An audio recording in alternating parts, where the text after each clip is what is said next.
ধূপগুড়ির পুরসভা এলাকার 11 নম্বর ওয়ার্ডে অবস্থিত ঘোষপাড়া জুনিয়র হাই স্কুল এখন গভীর সংকটে। একমাত্র শিক্ষকের অকাল প্রয়াণ এবং গ্রুপ ডি কর্মীর চাকরি চলে যাওয়ার কারণে স্কুল চালানো নিয়েই এখন বড়সড় প্রশ্ন উঠেছে। এই জুনিয়র হাই স্কুলে বর্তমানে মাত্র 7 জন পড়ুয়া রয়েছে। স্কুলটি এতদিন একমাত্র শিক্ষক এবং গ্রুপ ডি কর্মীর সাহায্যেই চলছিল, কিন্তু কিছুদিন আগে স্কুলের ভারপ্রাপ্ত শিক্ষকের মৃত্যু হয়। রতন স্যার এখানকার পার্মানেন্ট টিচার ছিলেন, একজনই সিঙ্গেল টিচারই ছিলেন। উনি হঠাৎ মারা যান।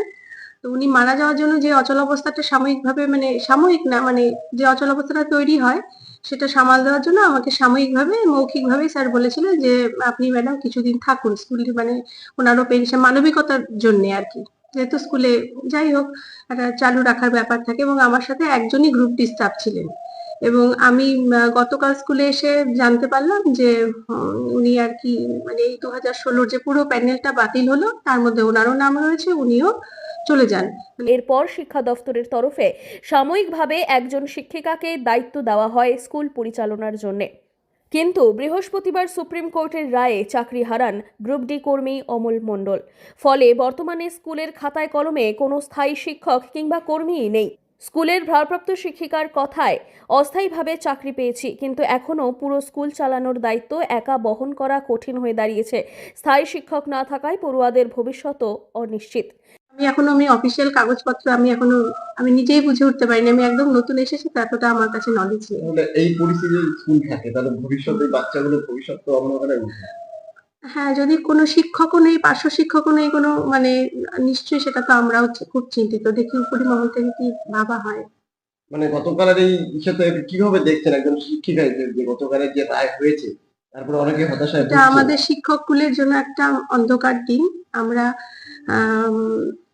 এইরকম একটা পরিস্থিতির শিকার হবো কোনোদিনও আমরা ভাবিনি। আমরা শিক্ষা দান করতে এসেছি, সেই জায়গাটা আমাদের বিঘ্নিত হচ্ছে। অবিলম্বে যদি সেই জায়গাগুলো দেখা হয় তাহলেই আমরা শিক্ষা প্রদান করতে এসেছি, সেটা আমরা পারছি না, এটাই বড় কথা। শিক্ষার্থী নেই কেন সেটাও একটু খতিয়ে যেন দেখা হয়।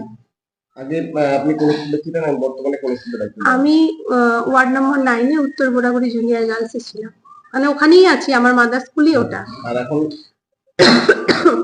এখন আমি শুধু স্কুলটা একটু চালু রাখার জন্যই আমাকে পাঠানো হয়েছে। স্থানীয় বাসিন্দাদের কথায় স্কুলে এমনিতেই ছাত্রছাত্রীর সংখ্যা অনেক কম। এখন শিক্ষক এবং কর্মী না থাকায় স্কুলের ভবিষ্যৎ কার্যতই অনিশ্চিত। সরকার দ্রুত ব্যবস্থা না নিলে হয়তো স্কুল বন্ধ হয়ে যাবে। এলাকাবাসীর দাবি, অবিলম্বে একজন স্থায়ী শিক্ষক কর্মী নিয়োগ করা হোক, যাতে পড়ুয়াদের পড়াশোনা অন্তত চালিয়ে যাওয়া সম্ভব হয়। এই সংকট থেকে মুক্তি পেতে শিক্ষা দফতরের হস্তক্ষেপ এখন তাই শুধু সময়ের অপেক্ষা। জলপাইগুড়ি থেকে সুরজিৎ দে রিপোর্ট, লোকাল 18 বাংলা।